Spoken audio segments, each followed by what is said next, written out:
Hello friends, पिछले दो videos में हमने बात की कि ये क्रॉस टेबुलेशन को हम कन्वर्ट करने की कोशिश कर रहे हैं रिग्रेशन के अंदर, और इस तरह की हमारे पास एक आउटपुट आएगा जिसके बारे में हमने इंटरप्रिटेशन निकाला था कि क्या चीज़ है।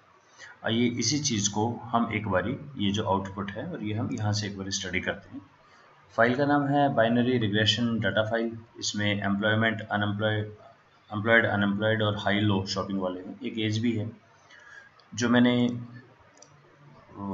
क्रॉस टैब निकाला था वो यहाँ से एम्प्लॉयमेंट और इनका सेल्स का परसेंटेज निकाल के, तो ये हमारा आया था समथिंग लाइक 77, 22, 25, 75। तो ये तो हमारा क्रॉस टेबुलेशन था।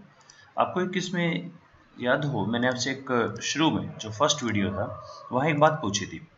वो बात ये पूछी थी कि अगर आपके पास सिर्फ ये दे रखा है और आपको कुछ भी और नहीं बता रखा, आपको सिर्फ ये कहा है कि मुझे 30 लोग मिले थे, उसमें से 17 थे लो शॉपिंग के और 13 थे हाई शॉपिंग के लिए थे। तो अब आप एक नया पर्सन आया हमारे पास और आपने ये बताना है कि ये पर्सन लो शॉपिंग पे जाएगा या हाई शॉपिंग पे जाएगा, और आपको कुछ भी इसके अलावा नहीं बता रखा। तो आप क्या प्रेडिक्शन करेंगे उसके बारे में? बिल्कुल मामूली सा डाटा है कि लो या हाई का पिछला केस, पिछले 30 लोगों में ये परसेंटेज था और अब एक नया पर्सन है। अब आप बताओ क्या करने वाला है। तो इसमें क्या हम यूज़ करते हैं, ऐसे में हम यूज़ करेंगे मोड। हम कहेंगे देखो वैसे तो 50-50 है, कहीं भी जा सकता है, लेकिन पिछला ये है लो के चाहे स्लाइटली ज़्यादा हो, थोड़े से तो ज़्यादा है, इसमें 56% पे हम बोलेंगे जाएंगे। इस कंसेप्ट को हम एक बार यूज़ करने वाले हैं। आइए देखिए रिग्रेशन के अंदर अभी लेट्स स्टार्ट विद बाइनरी। ये सब एक ही जैसे हैं, बाइनरी पे काम करते हैं। डिपेंडेंट वेरिएबल है मेरा शॉपिंग अमाउंट और कोवेरिएट्स में मैंने डाला एम्प्लॉयमेंट। ठीक, आगे कैटेगोरिकल, क्या कोई कैटेगोरिकल वेरिएबल है? ऑब्वियसली ये मेरा कैटेगोरिकल है। अब यहाँ पे एसपीएसएस का कहना है दोनों ही इसी में डाल दीजिए आप, कोवेरिएट। वैसे कोवेरिएट टर्म यूज होती थी मीट्रिक के लिए, पर इसने उसी चीज़ को ज़्यादा बता दिया, डिटेल में बता दिया कि अगर कैटेगोरिकल है तो यहाँ डालिए और उसकी रेफरेंस कैटेगरी भी डिफाइन करें। मेरी जो रेफरेंस कैटेगरी है, मैं आपको यहाँ एक बार दिखा दूँ ये चीज़। मेरे पास दो कैटेगरी हैं, एम्प्लॉयड का कोड है 0, 1 और अनएम्प्लॉयड का है 0, राइट। तो अब हम क्या करते हैं, यहीं से चलते हैं, एनालाइज रिग्रेशन ऑर्डिनल, ऑर्डिनल में शॉपिंग, एम्प्लॉयमेंट और ऑप्शंस में, ओके सॉरी मैंने ऑर्डिनल खोल दिया, हम तो अभी ऑर्डिनल तक तो पहुँचे नहीं, अभी तक तो हम बाइनरी पे हैं। ओके, यहाँ पे कैटेगोरिकल वेरिएबल और मुझे फर्स्ट वाली को बनाना है। देखो चेंज किया, अब फर्स्ट आ गया। फर्स्ट का मतलब अब मेरी जो बेस कैटेगरी होगी, मेरी जो रेफरेंस कैटेगरी है वो फर्स्ट है, और फर्स्ट क्या है? अनएम्प्लॉयड। अनएम्प्लॉयड के लिए हम बात कर रहे हैं, ठीक है। यहाँ क्यों नहीं दिया हमने? क्योंकि यहाँ पर जो 1 है, मतलब जो 0 है, वो बाय डिफ़ॉल्ट आपकी बन जाएगी बेस कैटेगरी। डिपेंडेंट की बेस कैटेगरी अलग, इंडिपेंडेंट की अलग होगी। सेव में कर लेते हैं, प्रोबेबिलिटी भी सेव कर देते हैं, ये भी सेव कर लेते हैं। ऑप्शंस में क्लासिफिकेशन प्लॉट हमें चाहिए, फॉस्मर ये भी ले लेते हैं, कोरिलेशन नहीं चाहिए, सीआई ये हमें एक्सपोनेंशियल वैल्यू देगा, ठीक है। Continue, okay. अब ये बहुत सारी चीज़ देगा, एक एक करके देखते हैं। सबसे पहले तो इसने कहा 30 केस हैं, मिसिंग कोई नहीं है, गुड। डिपेंडेंट का जो कोड है लो और 1, और क्योंकि 0 है तो ये मेरी बेस कैटेगरी होगी, ठीक है जी। आगे चलो, एम्प्लॉयड अनएम्प्लॉयड थे 18 और एम्प्लॉयड थे 12, ये हमें याद रखना है, 18 और 12। अब इसने शुरू किया अपना काम और इसने कहा लेट्स अज्यूम कोई इंडिपेंडेंट नहीं है, सीधा डिपेंडेंट से शुरू करते हैं। अब क्या प्रिडिक्शन करेंगे? जो मैंने अभी अभी आपसे पूछा, इसने प्रिडिक्ट किया कि क्योंकि कोई वेरिएबल नहीं है, सिर्फ डिपेंडेंट ही लिया। डिपेंडेंट को देख के इसने कहा मैं प्रिडिक्ट करूंगा कि हर कोई जो भी नया बंदा आएगा वो लो पे जाएगा। क्यों जाएगा? मोड को यूज कर रहे हैं। इवन देखिए बहुत बार रिग्रेशन की जरूरत नहीं है, मोड से भी आप कई बार ठीक से पहुंच जाते हैं। हमने कहा ओके पहले प्रीवियस डाटा को बताओ, चेक करवाओ। प्रीवियस डाटा में 17 ऐसे लोग थे जो लो शॉपिंग पे थे, 17 थे, हमने ऊपर दिखा हुआ है यहाँ पे देखिए। 17 थे जो लो पे थे। हमने कहा हमारा जो प्रिडिक्शन है ये सारे 17 लो पे जाएंगे, हम तो सारे 30 को ही लो पे बोल रहे हैं इनफैक्ट। तो लेकिन ये 17 तो सही हो गया ना हमारा, तो कहीं लग गया कि वो लो पे था, लेकिन हमने कहा ये लो पे है, तो ये तो सही हो गया ना हमारे। ये जो हाई थे, जो एक्चुअल में 13 थे, और अब हम बोल रहे हैं वो भी सब लो पे जाएंगे। इसमें भी इतनी, उसमें जब मैंने कोई वेरिएबल लिया ही नहीं, सिर्फ डिपेंडेंट वेरिएबल को देखा, इसको देखा और प्रेडिक्शन शुरू कर दी कि जी सब के सब लो पे जाएंगे सारे 30, तो भी मैं पूरी तरह गलत नहीं हूँ, 56% तो तब भी करेक्ट है। ठीक है, ये मेरा एक तरह का बेस सर्व करेगा। इस मॉडल को अगर वेरिएबल इंप्रूव कर सके तो आप अच्छे, वरना नहीं। रिग्रेशन में भी तो ऐसे ही चलते थे हम, कि रिग्रेशन में एक हमारा टोटल, अगर आपको फर्स्ट वीडियो याद हो concept of OLS, total variations का एक अमाउंट होता है और उसको कोई भी आए और एक्सप्लेन करे। वही चीज़ यहाँ चल रही है कि 56% तो है ही हमारा, 56% तो आप कहो कोई वेरिएबल नहीं है, डिपेंडेंट है, और उसका जो मोड है उसको आप बोल दो, प्रिडिक्शन कर दो, फिर भी आप ठीक हो गए। इससे ऊपर चलेंगे तो सही, वरना क्यों हमने वेरिएबल को लेना है। तो वेरिएबल अभी जो निकाल दिया वो हमने निकाल दिया कांस्टेंट, और कोई नहीं हमारा, और कांस्टेंट के बेस पे हमने काम किया, variable not in the equation कोई नहीं लिया हमने। ये हमेशा इसको बोलते हैं बिगिनिंग ब्लॉक, यहाँ से शुरू करेंगे, और ये एक तरह का मिनिमम वैल्यू है, मिनिमम कट है, कि इससे तो अच्छा होना ही चाहिए आपका मॉडल, वरना तो कोई तुक नहीं उस चीज़ का। ओके, आगे चलें। इसकी सिग्निफिकेंस वगैरह देखने का छोड़ दीजिए, ये सिर्फ एक मिनिमम इसके लिए है, ओवरऑल 56% है। ऑब्वियसली बता रहा है नहीं है सिग्निफिकेंट वगैरह, कोई बात नहीं, छोड़ो उसे।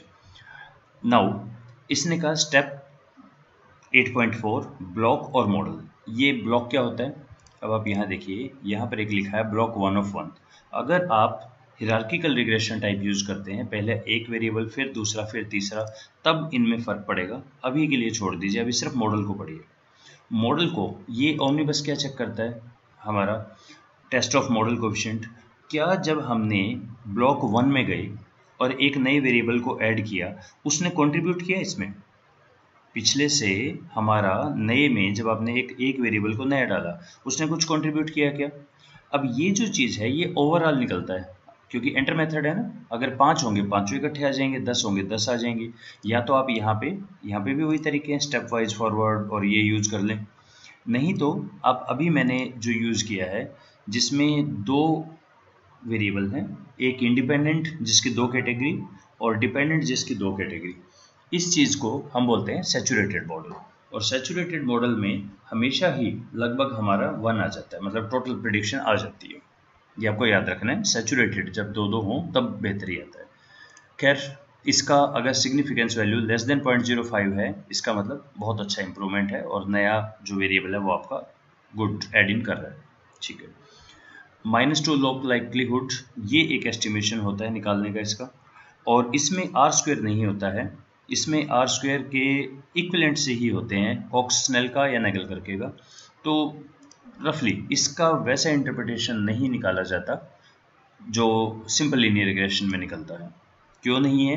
क्योंकि इसमें डिपेंडेंट वेरिएबल सिर्फ 2 कैटेगरी हैं। आप ये नहीं बोल सकते कि जैसे जैसे इंडिपेंडेंट को बढ़ाएंगे डिपेंडेंट प्रोपोर्शनेटली बढ़ता जाएगा। वो प्रोपोर्शनेटली नहीं बढ़ता, वो प्रोबेबिलिटी में बढ़ता है। फिर भी चलो, ये है होस्मर लेमेशो टेस्ट। ये क्या बताता है?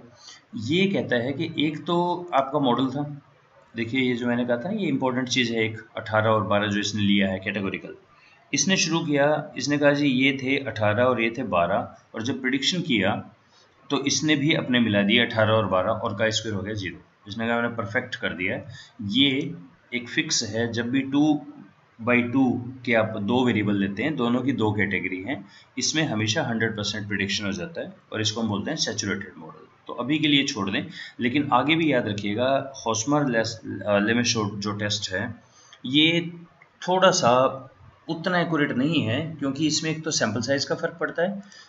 सेकंड, जब आप उस तरह की क्रॉस स्टेप बनाएंगे, अगर आपके पास बहुत सारे वेरिएबल हैं, जैसे आपके पास लेट से 3 वेरिएबल हैं, 2-2 हर एक के अंदर कैटेगरीज हैं, तो टोटल जो हमारा बनेगा 2⁻3 8 कैटेगरी बनेगा, क्योंकि 2 × 2 × 2 बनेगा। अगर 5 हो गए तो होगा क्या, एक लेवल के बाद इतनी सारी कैटेगरीज बन जाएंगी कि आपकी बहुत सारी कैटेगरी तो ब्लैंक होंगी, बहुत सारी सेल्स ब्लैंक होगी, इतनी बड़ी क्रॉस टैब होगी, तब इसकी पावर खत्म हो जाती है होस्मर टेस्ट की। तब ये, अगर इसके पास बहुत सारी ब्लैंक सेल्स होंगी ना, तो इसकी पावर नहीं काम आती। खैर अभी के लिए इसको छोड़ो, और फाइनली इस पे आते हैं। ये वो जो टेबल थी जो मैंने आपसे यहाँ पे काफ़ी डिस्कस किया था, ये मैं इंटरप्रिटेशन बता चुका हूँ कैसे देखते हैं, एक बार फिर देख लेते हैं। इसके अंदर हम पढ़ेंगे, अब टेबल हमारे पास क्रॉस टैब नहीं है, हम पढ़ेंगे नंबर 1 एम्प्लॉयमेंट सिग्निफिकेंट है। एम्प्लॉयमेंट का रिलेशन किससे रिलेशन, हमारे शॉपिंग अमाउंट से रिलेशन सिग्निफिकेंट है। ओके, क्या है वो रिलेशनशिप? एम्प्लॉयमेंट की जो बेस कैटेगरी आपने जो भी ली है, मैंने बेस ली थी 0 को, उसके कंपैरिजन में जब आप 1 पे जाएंगे, एम्प्लॉयड पर्सन अनएम्प्लॉयड के कंपैरिजन में 10.5 टाइम्स ज़्यादा हाई शॉपिंग पे जाते हैं as compare to base category. Dependent variable क्या है यहाँ पर? रेशो है प्रोबेबिलिटी का, दो प्रोबेबिलिटी, हाई की प्रोबेबिलिटी और लो की प्रोबेबिलिटी। उसका लोग कहाँ गया? अगर आप एक्सपोनेंशियल बात कर रहे हैं तो लोग को ख़त्म कर दें, या तो ये तो लोग के साथ रहेगा, या इसकी बात कर रहे हैं तो फिर लोग हटा दीजिए, क्योंकि लोग हटाने के लिए ही एक्सपोनेंशियल किया जाता है। तो इस कांस्टेंट का क्या मतलब है? कांस्टेंट का मतलब होता है बेस कैटेगरी। जो बेस कैटेगरी है हमारी, तो दो होगी ना हमारी, ये बेस की पढ़ी जाएगी, ये हमारी बाकी का पढ़ा जाएगा। जो बेस कैटेगरी है, किसकी बेस कैटेगरी? इंडिपेंडेंट वेरिएबल की, दैट इज अनएम्प्लॉयड। अनएम्प्लॉयड लोगों में 0.286 है हमारा ऑड रेशो। वो क्या सिग्निफाई करता है? अगर हम अनएम्प्लॉयड लोगों को देखें, उसमें ये रेशो है हाई और लो का 0.286:1। इसका मतलब हुआ अगर लो वाला 1% है तो हाई वाला 0.286% मिलेंगे आपको। कम है, बहुत ही कम है अनएम्प्लॉयड में। और जब इन दोनों को मिला के करेंगे, दोनों का, और ये आपने देखा था ये 3 आ गया था, यानी एम्प्लॉयड में 3 गुना ज़्यादा होते हैं लोग जो हाई शॉपिंग पे जाते हैं। और अगर आप एम्प्लॉयमेंट को लेते हैं तो वो 10.5 टाइम्स ज़्यादा है अनएम्प्लॉयड से टुवर्ड्स हाई शॉपिंग। ये इसका इंटरप्रिटेशन निकलता है। ये एक बताने का तरीका है कि यहाँ पे जो लो थे एक्चुअल कहाँ थे। ये जो टेबल बनी है ना प्रिडिक्टेड, अब इसने प्रिडिक्ट कैसे किया, और हमने कुछ सेव भी किए थे, आओ देख लेते हैं। यहाँ पे ये आ गया, जो भी लो अनएम्प्लॉयड है उसका 0.22 आ गया। ये 0.2 कहाँ से आया? मैंने लास्ट वीडियो में डिस्कस किया था कि अगर मेरे पास सिर्फ दोनों के ओड्स हों, दोनों कैटेगरी के, तो मैं उनकी प्रोबेबिलिटी भी निकाल सकता हूं। और फ्यूचर प्रिडिक्शन ये रहेगा, जो भी एम्प्लॉयड है उसकी प्रोबेबिलिटी हाई सेल्स पे जाने की 0.75 है एज कंपेयर टू अदर। देखिए यहाँ पे प्रोबेबिलिटी जो भी एम्प्लॉयड है 0.75 और ये 0.2। तो इसने क्या किया, सीधा इसने लिखा जो भी 0.2 है वो लो है और जो 0.7 है वो हाई है। अब ना व्हाट अबाउट दिस 15, 16, 17, ये वाले एक्चुअल में ये लो थे, लेकिन हमारे अनुसार तो हाई होने चाहिए क्योंकि एम्प्लॉयड है। हम तो इस पे कह रहे हैं कि एम्प्लॉयड है तो भाई तुम तो हाई करो, लेकिन ये अजीब आदमी थे, एम्प्लॉयड है लेकिन ये लो कर रहे हैं, हमारे अनुसार ये एरर है। तो यहाँ पे जब आप देखेंगे कि एक्चुअल में 3 ऐसे भी लोग थे जो एक्चुअल में तो लो करते थे पर हमारा प्रेडिक्शन था हाई करेंगे। इसी तरह 4 ऐसे भी लोग होंगे कहीं पे जो कुछ और उल्टा काम कर रहे हैं।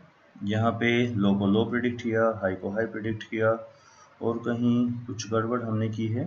बिल्कुल ये रहे, ये ऐसे लोग हैं अनएम्प्लॉयड हैं लेकिन देखो कितना शॉपिंग करते हैं, कमाल है। तो हमारा मॉडल ये बोलता है नहीं भाई आप अनएम्प्लॉयड हो, आपको शॉपिंग नहीं करनी चाहिए, आप लो में रहो, पर ये शॉपिंग करते थे। तो 4 तो ये लोग और 3 ये लोग, ये हमारे मॉडल को समझ नहीं आए। इसने कहा ये तो एरर है। ठीक कितना है? 14 + 9, 14, 9, 23 डिवाइडेड बाई 30, तो हमारा जो एक्यूरेसी है 76 है। तो क्या ये प्रीवियस से ठीक है? प्रीवियस 56 था और अब हम हो गए हैं 76। काफ़ी अच्छा है। तो इसका मतलब हमारा भी प्रेडिक्शन ठीक है, और फ्यूचर प्रेडिक्शन के लिए हम इसको यूज़ करेंगे। और ये एक एडिशनल इसका उसी का ग्राफिकल दिखाता है ये इसी चीज़ का कि कैसे आया।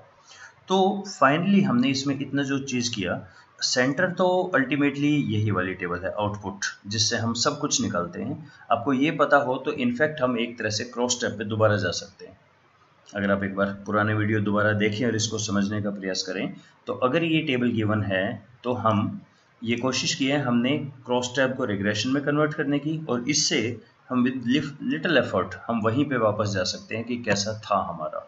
सो ये हमारा एक अटेम्प्ट हुआ बाइनरी से जाना लॉजिस्टिक्स में, लेकिन ये मैंने तब यूज़ किया है जब मेरा इंडिपेंडेंट वेरिएबल कैटेगोरिकल है।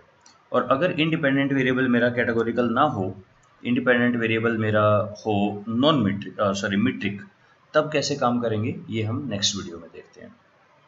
Thank you.